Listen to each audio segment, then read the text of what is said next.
আসসালামু আলাইকুম আঙ্কেল, ভালো আছেন? তো একটা মিষ্টি খাওয়ান, আমরা ভাত খাওয়া দাওয়া করছি তো বাইরে একটার ভিতরে দিয়ে দেন আর কি।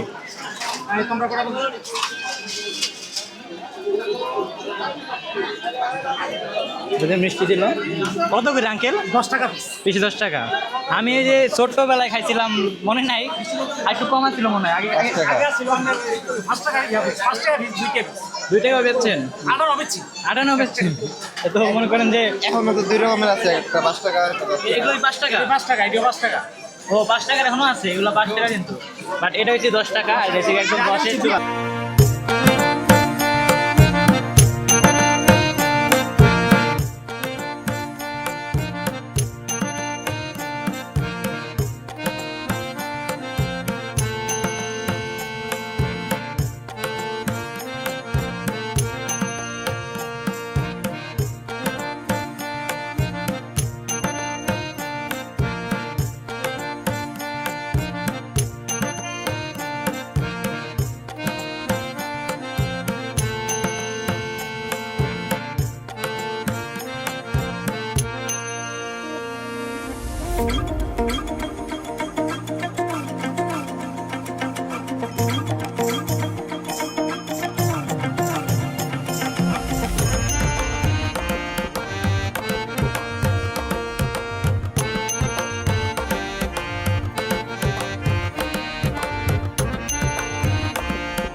আমার কাজিন বাবু ভাই এই যে আমাকে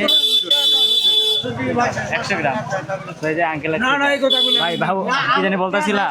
ভাই উনি সেই সবচেয়ে বিখ্যাত ব্যবসায়ী যে 50 বছর ধরে এই বাজারে শুটকি বেঁচে আসছে, কিন্তু সবার আগেই ওনার শুটকি শেষ হয়ে যায়। এই যে আমাদের কাছে অলরেডি কিন্তু খালি হয়ে গেছে, ভিতরে কিছু আছে। এদিকে এই জায়গাটা হচ্ছে শুটকি বাজার, এখানে আছে ওই পাশে, মানে যদিও আজকে ঈদের পরে প্রথম বাজার, তাই আর কি বাজারটা একদম জমজমাট না। এই যে এদিকে আরো কিছু আছে শুটকি। তো আমরা সামনের দিকে যে আমাদের শুটকি কিনা শেষ। তো ওই পাশে কি বিক্রি করে মামা? বিস্কুট কত করে এগুলা? কেজি 100 এগুলাও। এই যে মামা বিস্কুট কেজি করে বেচে। আমরা ঢাকায় এক পিস খাই 5 টাকা 10 টাকা এরকম। আবার এই যে লিচু আছে। ভালো আছেন ভাই? এই যে আবার লিচু, এগুলো কি পিস কত করে পিস? কেজি করে? কেজি কত? কেজি মাত্র 100। ওরা লিচু কিনতে আছে, এবার ওয়েট করে বিক্রি করবে না কেজি করে? আগে 20 টাকা নিতে আছে, 200 গ্রাম 20 টাকার কতগুলা লিচু নিয়ে নিতে। তুমি কার সাথে আসছো বাজার? একাই? বড় হয়ে গেছে গা, একা। এই যে আমরা ভাই একটু খাই, রস খাই। এই যে গজাটা আজকে স্কিপ করে, যে এটা একবারে রসে টস করতেছে। আঙ্কেল আমগর একটু অল্প খাওয়ান তো, অল্প খাওয়ান। সবচেয়ে কম বেচেন কতটুক? সবচেয়ে কম বেচেন কত? আমরা ভাত খাইছি তো, খাইতে পারবো না। একটা না, অল্প 10-20 টাকার দেন, 20-30 টাকার দেন, খাই খাওয়ান যাবো নি, এরকম দেন। বাচ্চা খাই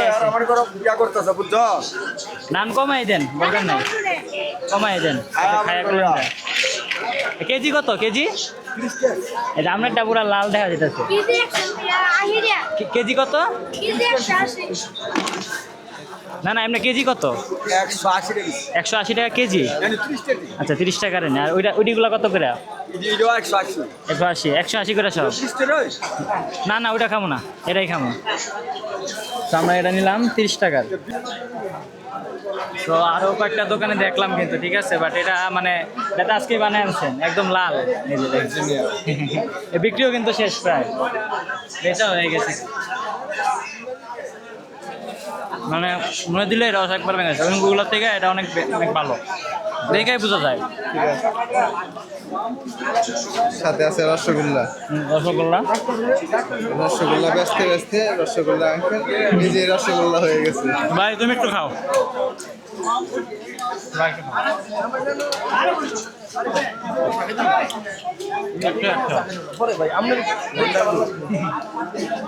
না বলার মতন।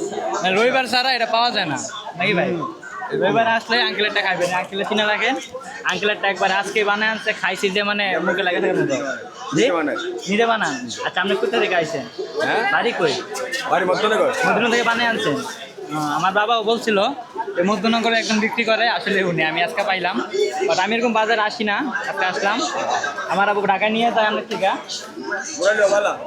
মোরালিও নেই, এটা অনেক দুটাই নেই, বাট আমার এটা প্রিয় বেশি। আচ্ছা, আঙ্কেল একটা খাওয়াইলো, এ তো গুড়ের। এটা আসলে মজা। মিষ্টি কি খাবেন ভাই? মিষ্টি খাবেন? আচ্ছা, একটা খান, একটা খান। একটা ভাই, তুমি 2টা খাও, আমি ক্যামেরাম্যান। আমরা একটা মিষ্টি খাই ভাই, আইসি যেহেতু খাইয়া যায় সব। আসসালামু আলাইকুম আঙ্কেল, ভালো আছেন? তো একটা মিষ্টি খান, আমরা ভাত খাওয়া দাওয়া করছি তো, বাইরে একটার ভিতরে দিয়ে দেন আর কি।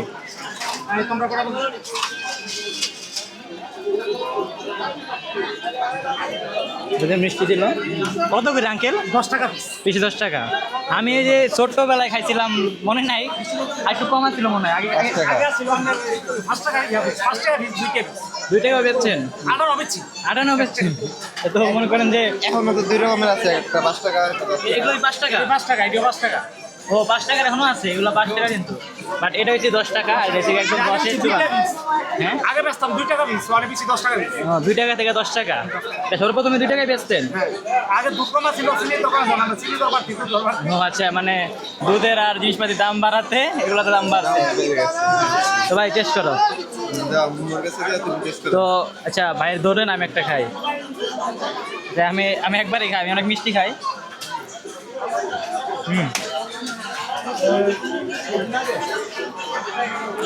ভাই তুমি খাও। তো আঙ্কেল কিন্তু বললা দিছে যে উনি অনেক নাম করা, আসলে অনেক মজা। ধন্যবাদ আঙ্কেল, আসলে অনেক মজা। না না, আমরা ভাত খাইছি তো একটু আগে। তো এই যে দামের ভিতরে যে গ্রামের এই যে এরকম পানির ব্যবস্থা রাখছে, এই যে এখান থেকে এরকম পানি উঠেও খাওয়া যায়, মানে একদম গ্রামীণ, মানে কোনো ভেজাল নাই, এরকম একটা ভেজাল। এবার একটু হাতে পানি দিও, ঠিক আছে?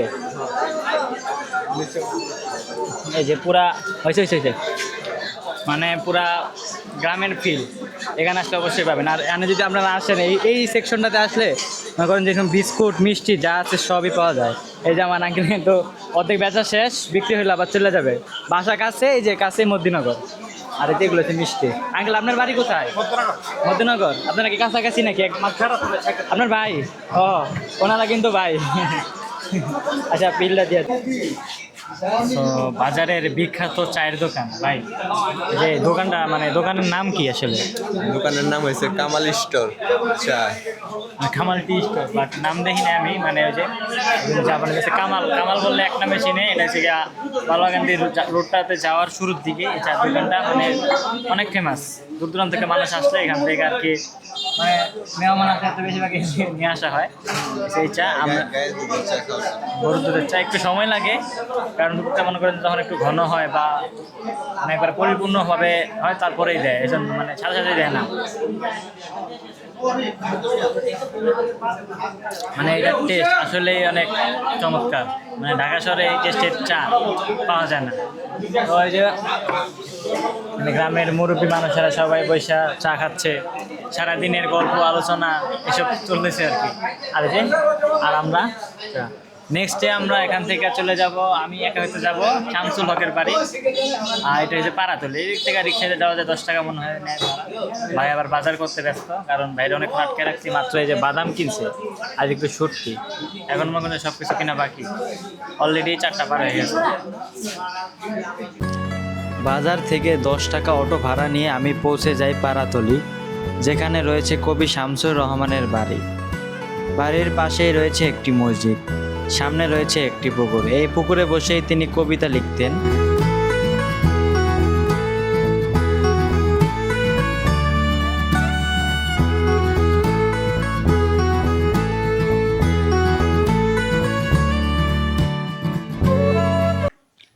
সো এই যে আমার খুবই কাছের এক ভাই, ফেরদৌস ভাই। ভাই আপনাকে তো সবাই চিনে না, একটু পরিচয়টা যদি দিতেন, কবির সাথে আপনার কি সম্পর্ক বা আমার নাম হচ্ছে মাকসুদুর রহমান ফেরদৌস, সম্পর্কে কবি শামসুর রহমান আমার দাদা হন।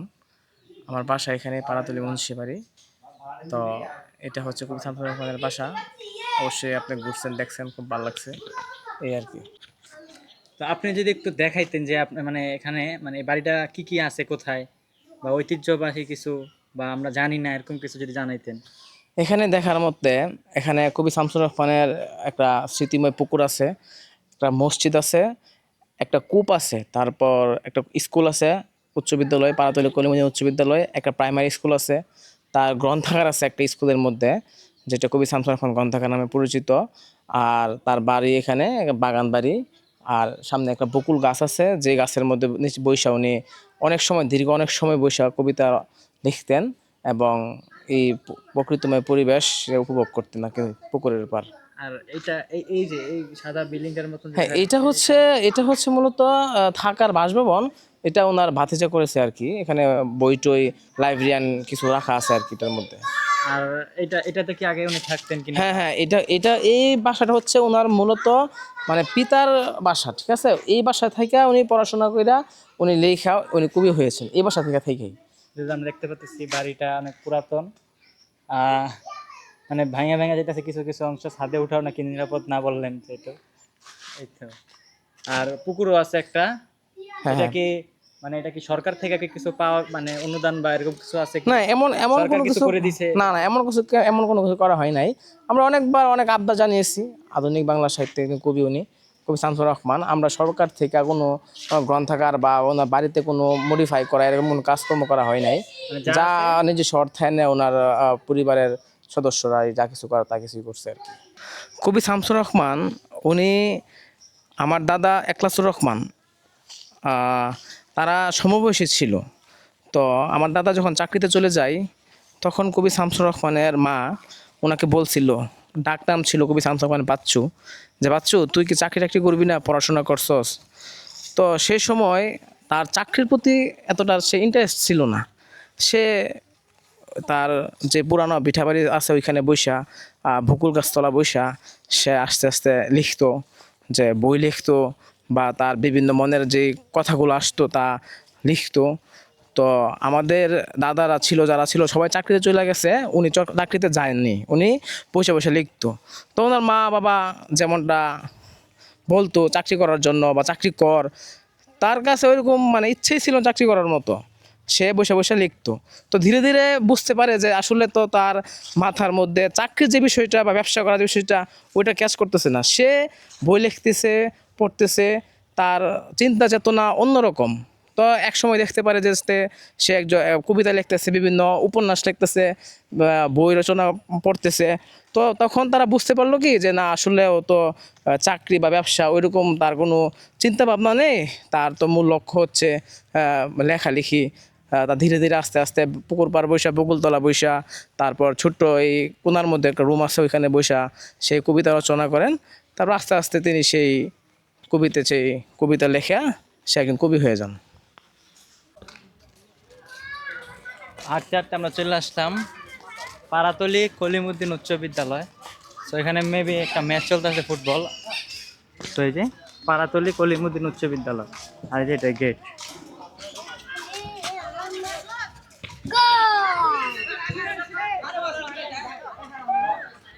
যে খেলা চলতেছে।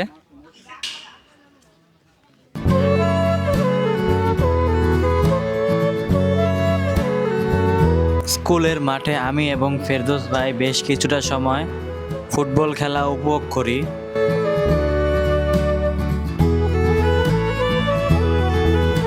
তারপর ফিরদৌস ভাইকে বিদায় দিয়ে চলে যাই আবার আমার গ্রাম বালুয়াকান্দিতে।